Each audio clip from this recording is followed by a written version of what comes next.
చేసిందండి. ఫోన్ చేసి నేను భలే ఫీల్ అయ్యా నేను.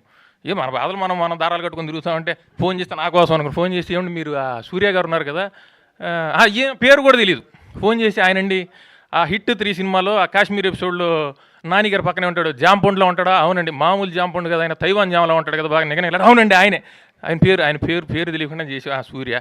అసలు నాకు ఆ సినిమా చూస్తున్నాను సేపు నాకు అసలు నాని గారు కనపడలేదండి. మొత్తం నాకు సూర్య గారు, నువ్వు ఏమో కామంత కళ్ళు మూసుకుని పోయి నువ్వు కనెక్ట్ అయిపోయింటే అక్కడ నాని ఉంటే ఏంటి, నారా చంద్రబాబు నాయుడు గారు ఉంటే ఏంటి, ఊరు కనపడరు నీకు విషయం చెప్పి ఏంటి. నాకు అక్కడికే అసలు జీవితంలో రెండే చేయలేదు నేను, మర్డరు మానభంగం. ఆ రెండోది మనం అలాగే చేయలేం, ఒకటోది మాత్రం చేయాలనిపించింది నాకు ఫస్ట్ టైం.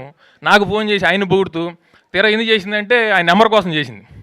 సరే నెంబర్ ఇచ్చా, తీసుకుని వాళ్ళు ఏమైనా మాట్లాడుకున్నారో లేదో, వాళ్ళు సవాల్ చేస్తాం, మనకు సంబంధం లేదు, అయిన వద్దు. మంచి హీరో ఆయన. తర్వాత ఆయన ఇంకోటి ఏంటంటే ఈయన నాకు తెలిసి సొంత నేటివ్ వచ్చి విజయవాడ అండి, ఉండేది హైదరాబాద్లో. ఈయన మరి ఇన్స్టాగ్రామ్ ఫేస్బుక్లో మరి కవర్ చేస్తారంటే తెలియదు. ఈయన అవుట్డోర్ ఎక్కడికి వెళ్ళినా కూడా అక్కడ ఆ ఊర్లో స్పెషల్ ఏంటో వండుకొని వచ్చి ఈయనకు తెచ్చి తినిపించి వెళ్తుంటారు అనమాట లేడీస్ ఎస్పెషల్లీ. అదేందో నాకు అర్థం కాదు. నా బాధ ఏంటంటే మా ఊరు వెళ్తే కూడా మా ఊర్లో ఫుడ్ తిన్నాడు, ఫుడ్ మాత్రమే తిన్నాడు. ఫుడ్ తిన్నాడు, మిగతా ఏమైనా తినుంటే ఆయన కర్మ, మనకు సంబంధం లేదు. మా ఊరు ఏది, అక్కడ ఏం ఫేమస్, ఎవరు వండుకొచ్చి అవన్నీ వద్దు, మనకు వద్దు. సో అందరూ ఎక్స్ట్రాడినరీగా చేశారు. సో